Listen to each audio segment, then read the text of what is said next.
Ugro bisa memberikan penjelasan kepada kami perbandingan masa kepemimpinannya Pak Listio Sigit, Kapolri sekarang, yang bertanggung jawab tentu terhadap proses penangkapan dan penahanan kemarin Jadi dibandingkan dengan Kapolri sebelumnya. Jadi polisi-polisi yang muda sekarang yang masih aktif, ya kan, harus belajar tadi.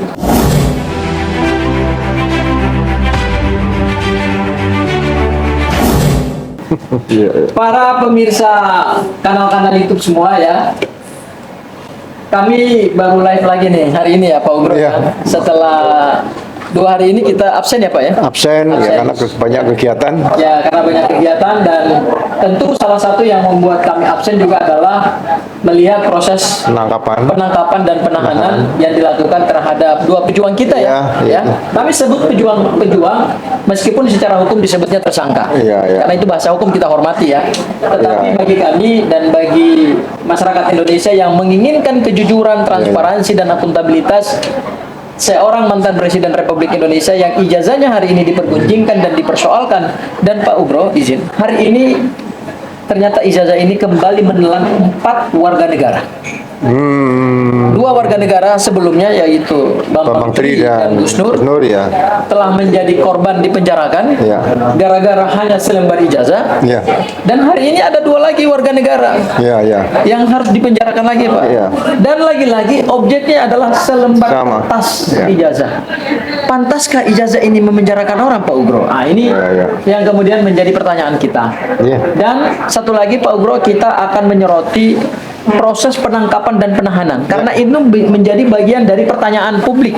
Kok bisa selembar ijazah yang itu hanya selembar kertas, yang dibutuhkan hanya sikap negarawan dari yang punya ijazah, tunjukkan saja kepada publik. Kenapa kemudian bangga mengkriminalisasi 4 warga negara? Nggak main-main ini. Dan ini akan tercatat dalam sejarah. Selembar ijazah mantan Presiden Republik Indonesia Joko Widodo harus kembali menelan korban. 2 warga negara kembali dikirimkan ke penjara gara-gara yang tidak pernah punya sikap negarawan untuk menunjukkan itu kepada publik. Itu yang bisa saya buka Pak Ugro dari diskusi kita Saya berikan kesempatan dulu kepada Pak Ugro untuk mereview seluruh tahapan dan proses penangkapan dan penahanan yang dilakukan oleh Polda Metro Jaya sejak tanggal 19 kemarin ya Pak Ugro, hari Jumat. Pak Ugro, saya persilakan Pak Ugro. Terima kasih Mas Gafur. Jadi peristiwa penangkapan dan penahanan Mas Roy Suryo dan Dr. Tifa bagi saya itu menggelitik pikiran nurani saya juga mengapa hal ini bisa terjadi seperti itu. Kenapa? Karena kalau kita lihat proses berkas perkara yang sudah dilimpahkan ke jaksa, itu menurut saya pengendali perkara itu adalah sudah beralih ke kejaksaan. Kalau sudah dinyatakan P21, bagaimana proses P21 yang sebenarnya? Kalau saya melihat melalui pedoman Kejaksaan Republik Indonesia nomor 1 tahun 2026, Jadi sesuai dengan hukum acara pidana juga, berkas perkara yang dilempang kepada kejaksaan ini, kepada jaksa peneliti, itu masih tetap sama, diteliti oleh jaksa 7 hari, kemudian dikembalikan kepada penyidik waktu 14 hari.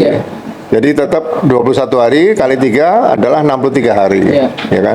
Nah, setelah 63 hari, apabila diterbitkan P21, P21 ini siapa yang berhak menerbitkan? Jadi ini jadi pertanyaan kita juga Pak Ugro. Katanya Pak Ugro, berkas ini dikirimkan ke Kejaksaan Tinggi DKI.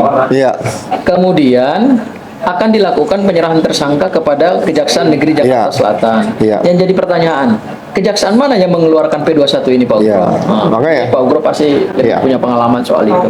Dalam pedoman kejaksaan tadi saya jelaskan, apabila berkas perkara ini sudah dinyatakan lengkap, kemudian pengendali perkara ini kalau di tingkat kejaksaan tinggi adalah asisten pidana umum atas Spidum. Nah, itu akan menandatangani berita acara pendapat tentang berkas perkara lengkap. Ya. Nah, kemudian dilengkapi dengan rencana dakwaan dan kelengkapan administrasi lainnya misalnya. Yang pertama adalah berita acara pendapat tadi bahwa hasil penelitian sudah lengkap. Yang kedua, formulir penelitian berkas perkara ya, atau biasa disebut dengan checklist. Yang ketiga adalah matrik perkara.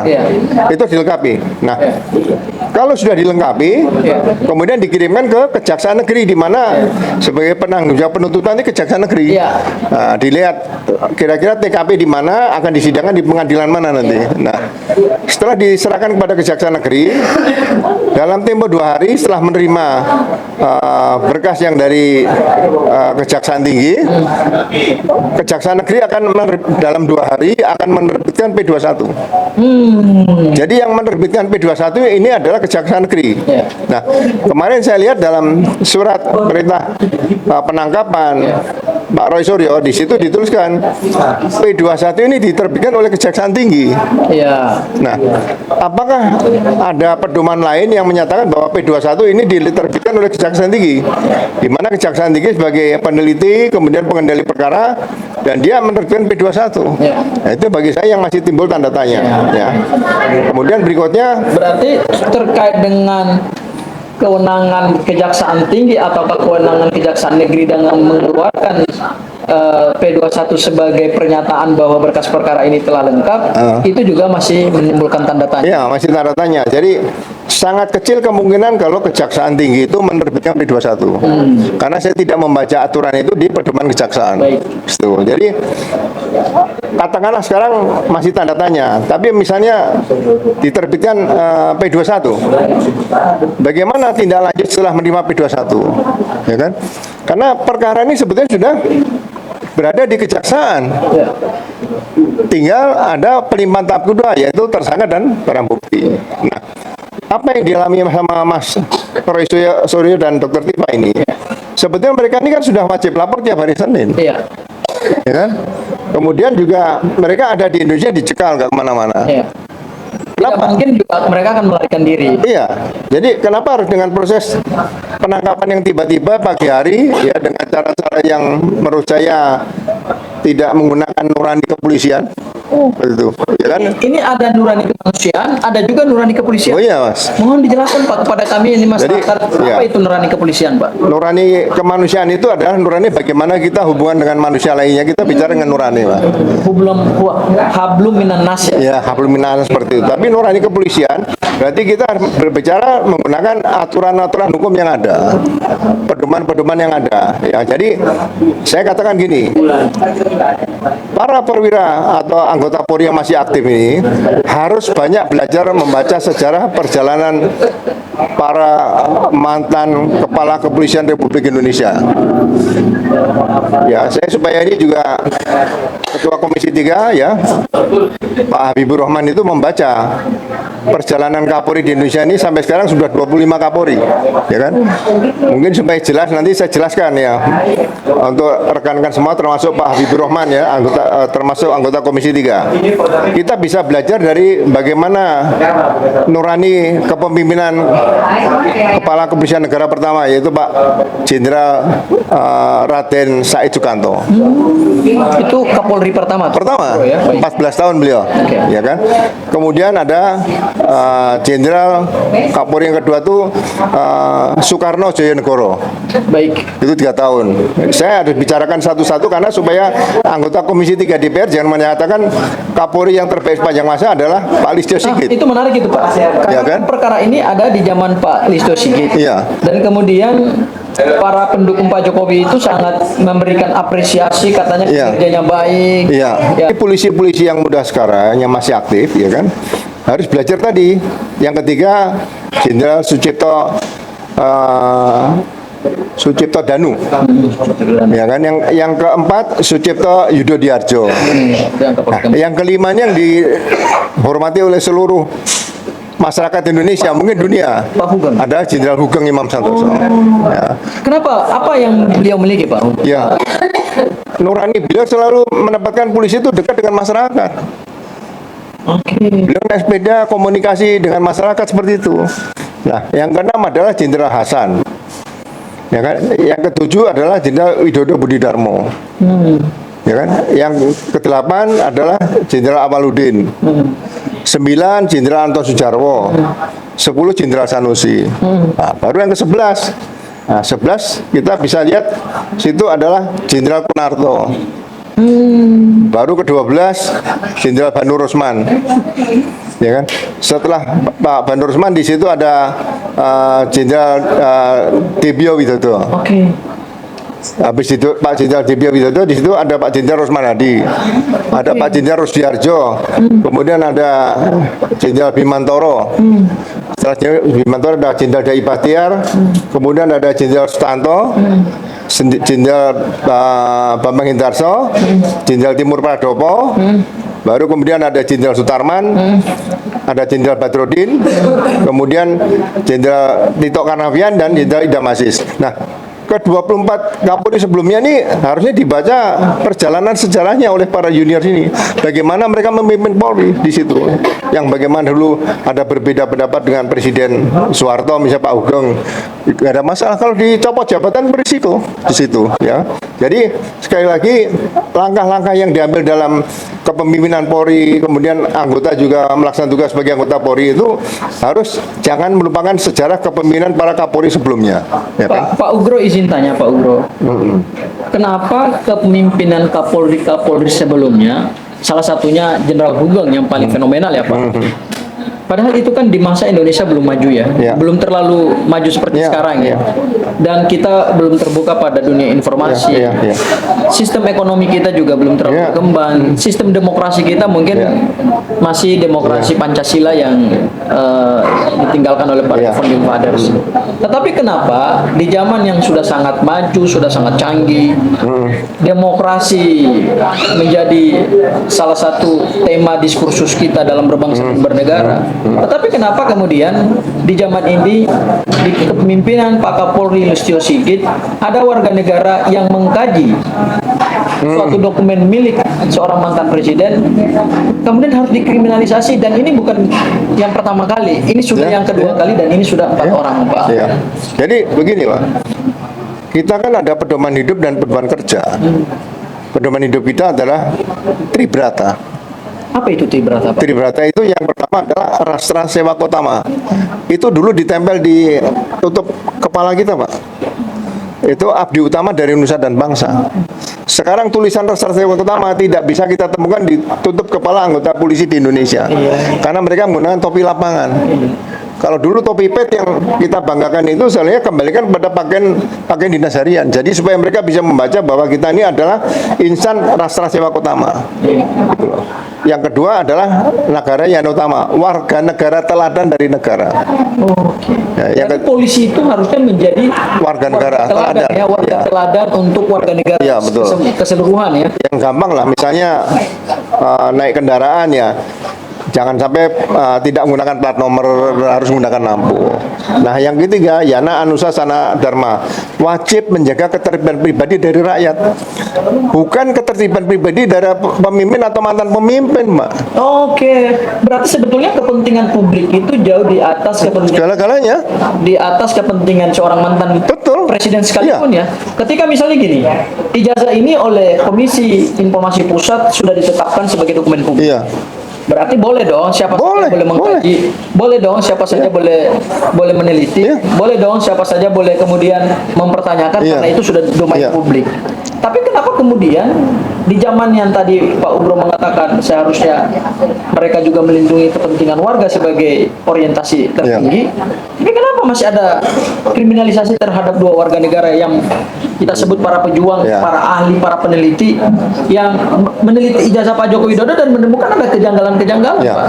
Makanya sekarang harus dikembalikan lagi, polisi adalah alat negara, penegak hukum, bukan alat pemerintah, bukan alat penguasa.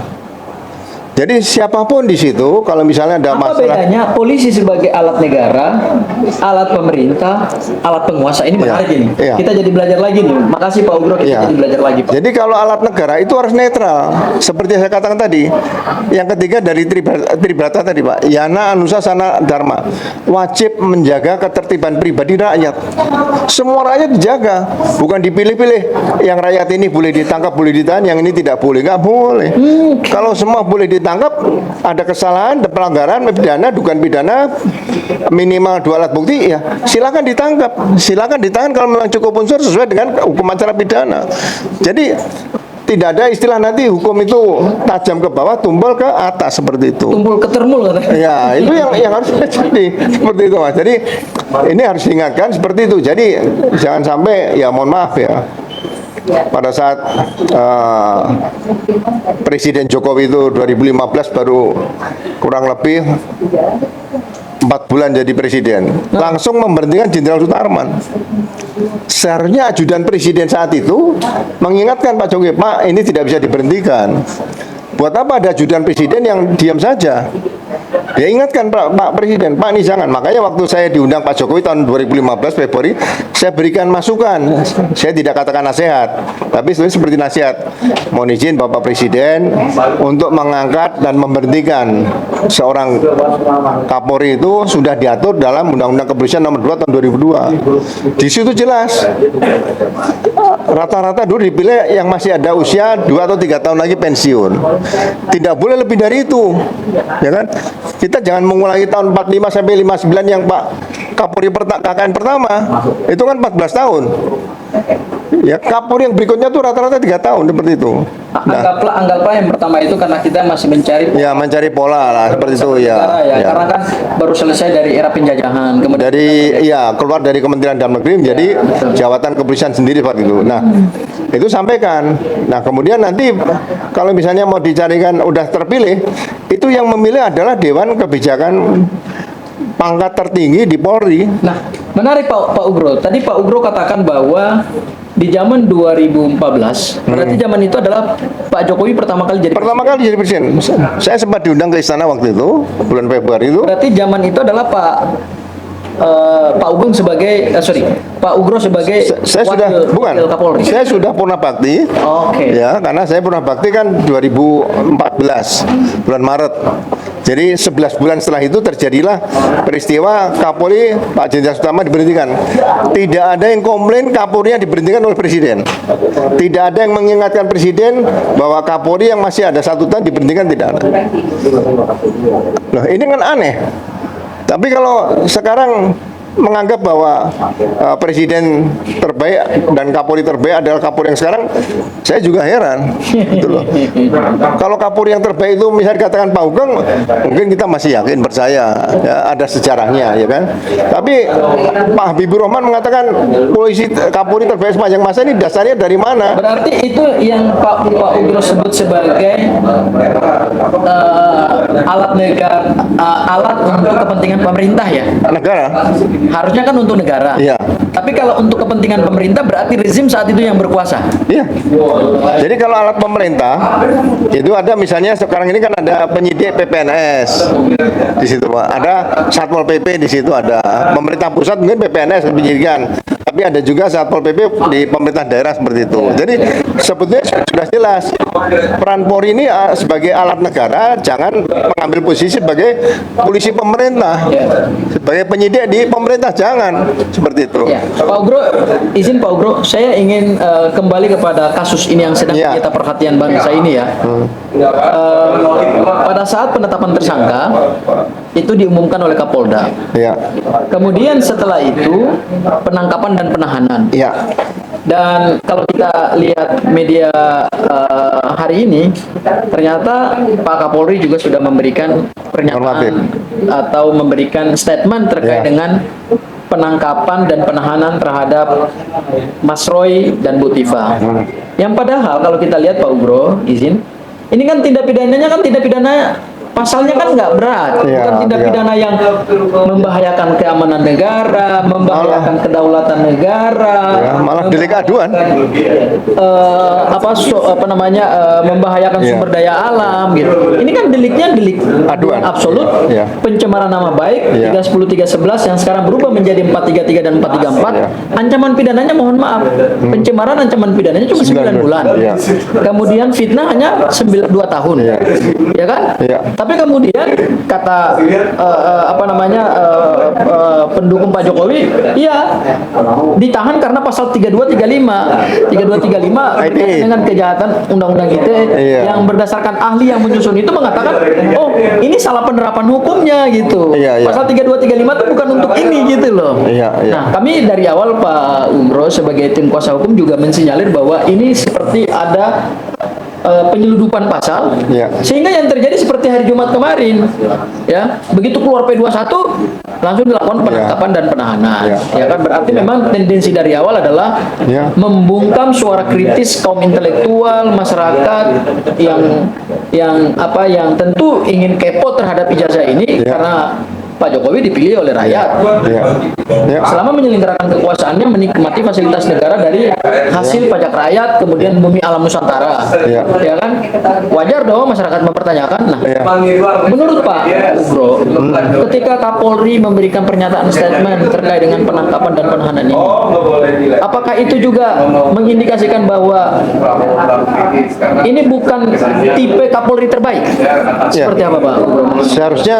Seharusnya nih sebelum Pak Kapolri bicara, gunakan fungsi propam dulu.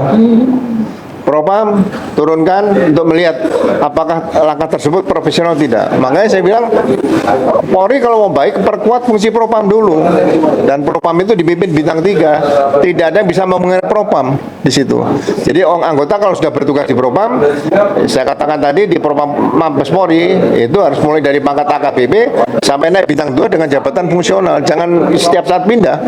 Nah setelah dia selesai jabatan fungsional sampai bintang 2 baru jadi Kapolda seperti itu. Nah, ini kalau propam tidak diperkuat, misalnya propam masih seperti sekarang ini, ya, saya yakin masyarakat nanti akan tanda tanya, sebenarnya Polri ini mau dibawa kemana? Iya, iya. Ya kan? Jadi kalau ada pujian-pujian seperti dilakukan Pak Habibur Rahman, ya, mohon maaf, ini kalau semua lulusan akademi kepolisian, katakan dari angkatan 70 lah, mulai dari sampai sekarang, itu rata-rata kan kemampuannya hampir sama, hanya beda di seni kepemimpinan, kemudian juga itu dibedakan karena pengalaman memimpin pengungkapan kasus, pengalaman bagaimana dia bisa memecahkan persoalan bersama-sama dengan anggota di situ. Jadi kalau ada yang mengatakan saya dikatakan menonjol, saya katakan saya tidak pernah menonjol. Saya punya seni kepemimpinan, saya senang bicara sama masyarakat seperti itu. Mungkin ada kawan saya yang lain atau junior saya mungkin punya kelebihan lebih tinggi sedikit dari saya. Itu Bro, apakah setiap ada peristiwa yang juga peristiwa pidana? Dan ini lagi-lagi peristiwanya adalah pencemaran nama baik dan fitnah. Ya. Karena yang punya ijazah tidak mau menunjukkan ijazahnya kepada publik. Apakah semuanya harus selalu berakhir pada penetapan tersangka? Apalagi ini yang punya ijazah adalah mantan presiden, kemudian penangkapan dan penahanan, dan harus diberikan statement oleh Kapolri, padahal ini bukan kejahatan luar biasa, bukan kejahatan transnasional, bukan kejahatan terorganisir, bukan kejahatan teroris, bukan kejahatan korupsi, bukan kejahatan yang membahayakan keamanan negara. Ini cuma orang meneliti ijazah. Iya. Seperti apa pandangan Pak Ugro? Ya, jadi gini, tidak ada larangan orang memiliki ijazah palsu Oke, iya. selama tidak digunakan. Oh iya. Jadi Ya kan? kalau misalnya ada orang mencetak ijazah di pasal pramuka kemudian dia taruh di rumah ya nggak apa-apa. Nggak ada masalah. Atau dia pajang di dinding-dinding dia. Iya, nggak Misalnya di rumah nggak universitas apa-apa. mana aja Ya, gitu. ya. Asal tidak digunakan, ya kan? Nah, sekarang ada peristiwa dugaan ijazah palsu digunakan. Harusnya polisi sebagai alat negara. Kalau dulu namanya Dinas Pengawas Keselamatan Negara, Pak. Iya. Buktikan dulu tentang ijazah. Kita jangan melihat siapa pemilik ijazah, siapa yang membuat dan sebagainya. Karena ini sudah digunakan. Nah, pada saat digunakan ini, siapa yang menggunakan adalah KPU. Nah, yang dari KPU diperiksa dulu, karena ini dalam rangka pemilihan kepala daerah, pemilihan presiden dan sebagainya. Nah, nanti kalau sudah memang terbukti bahwa ijazah itu misalnya diduga palsu, ya Atau ada silakan. putusan yang ingkrah bahwa ijazah ini asli, baru kemudian yang lain ditangkap. Iya, kalau nanti misalnya diproses ternyata dengan dasar bukti-bukti yang ada bahwa ijazah tersebut adalah asli, ya kan? Ya silakan di SP3. Tapi kalau misalnya itu belum bisa dibuktikan dengan alat bukti yang ada, alat bukti kan sekarang banyak. Ada bukti elektronik, Ada ya barang kan? bukti. Ada barang bukti dan sebagainya. Ada pengamatan hakim juga, Pak. Pengamatan hakim dan sebagainya itu. Jadi ini harusnya ditempuh. Jangan hanya dikatakan bahwa oh ini sudah diperiksa lapor, ijazahnya asli. Lapor yang bagaimana? Ini polisi ini harusnya bisa memberikan memberikan keyakinan pada publik bahwa polisi bisa dipercaya, polisi bisa membuktikan. Kalau perlu ya itu tadi mungkin semacam kalau film-film itu James Bond lah. Ya kan, seperti itu. Ini yang harusnya bisa diciptakan oleh polisi nanti ke depan, sehingga ke depan nanti ya kalau kita kaitan dengan usia tadi, Mas, kalau mungkin punya kemampuan yang khusus, ya kan, jangan usia polisi pensiun yang punya kemampuan khusus itu hanya 61 tahun, kalau 70 tahun. Berarti gini, izin Pak Ugro. Pak Ugro melihat penangkapan dan penahanan pada hari Jumat tanggal 19 Juni 2026 yang tentu membuat seluruh masyarakat Indonesia kaget, ya, bahwa akibat dari penelitian terhadap ijazah mantan presiden, kemudian ada 2 warga negara lagi yang dikirimkan ke penjara. Ya, Apakah menurut Pak Ugro semua tahapan prosedur penangkapan, penahanan yang diatur dalam KUHAP, yang diatur dalam peraturan internal kepolisian, apakah ini sudah sesuai dengan hukum yang berlaku, Pak Ugro? jadi kalau saya lihat penangkapan dan penahanan Pak Roy Suryo dan Dr. Tifa itu tidak diatur dalam hukum acara pidana. Oke. Kenapa? Karena dasar-dasar penangkapan tadi saya lihat di situ dicantumkan ada surat P21 dari Kejaksaan Tinggi. Gitu, Pak. Nah, kalau ada P21, ya kan, dalam rangka upaya paksa di KUHAP, masalah penahanan itu tidak disebutkan. Selain minimal 2 alat bukti, tidak disebutkan ada P21. Tidak tersurat secara eksplisit kalau ada P21, polisi boleh menangkap dan menahan seorang tersangka yang akan diharapkan ke perkaranya dilimpahkan ke jaksa. Ya. Jadi menurut saya harus berani katakan tegas, tidak ada dalam KUHAP yang menyatakan apabila berkas perkara sudah dinyatakan P21, maka tersangka harus segera ditangkap dan ditahan dengan peristiwa yang terjadi seperti Pak Roy Suryo dan Dr. Tifa. Ya. Bahkan izin Pak Ugro, bagus nih apa yang Pak Ugro sampaikan. Bahkan izin Pak Ugro, kemarin itu saya sempat melihat, saya sempat membaca surat perintah penangkapan. Aneh juga, alasan penangkapan adalah untuk diserahkan kepada jaksa penuntut umum. Kan di KUHAP nggak ada, Pak. Tidak ada aturan. Tidak ada alasan penangkapan dan penahanan seseorang untuk diserahkan tahap 2. Tidak Yang ada. ada adalah kekhawatiran melarikan barang bukti, Ya. kekhawatiran melarikan diri, menghilangkan Ya. barang bukti, Dan menghalang-halangi proses Itu penyidikan. masih dalam proses penyidikan. Bukan dalam proses setelah perkara dilimpahkan ada P21. Jadi ini perkara ini sudah dalam pengendali perkara, yaitu kejaksaan. Oke. Berarti para sahabat-sahabat semua di sini, berbagai channel yang menyiarkan live saya dengan Pak Ugro Seno, jelas bahwa proses penangkapan dan penahanan terhadap pejuang kami yang dalam bahasa Ya. hukum disebut sebagai tersangka itu ternyata sama sekali tidak punya dasar yuridis yang diatur dalam KUHAP. Ya. Baik. Dan sebagai itu risiko loh, Mas. Banyak pejuang kemerdekaan kita dulu, TNI, tentara dulu, atau siapapun pejuang, ya, untuk kemerdekaan ditangkap sama penjajah Belanda, Oke. dianggap musuh. Baik. Nah, seperti itu. Jadi Pak Ugro menambahkan lagi bahwa selalu ada upaya untuk melakukan kriminalisasi terhadap seorang pejuang. Ya. Ya. Dan semangat daripada Bu Tifa kemudian Mas Roy adalah mengungkap kebenaran, Ya. transparansi dan akuntabilitas untuk ijazah mantan Presiden Ya. Republik Indonesia. Baik. Demikian yang bisa saya Ya. sampaikan, Pak Ugro. Saya Terima kasih, bersama Mas. Pak Ugro live untuk para sahabat semuanya.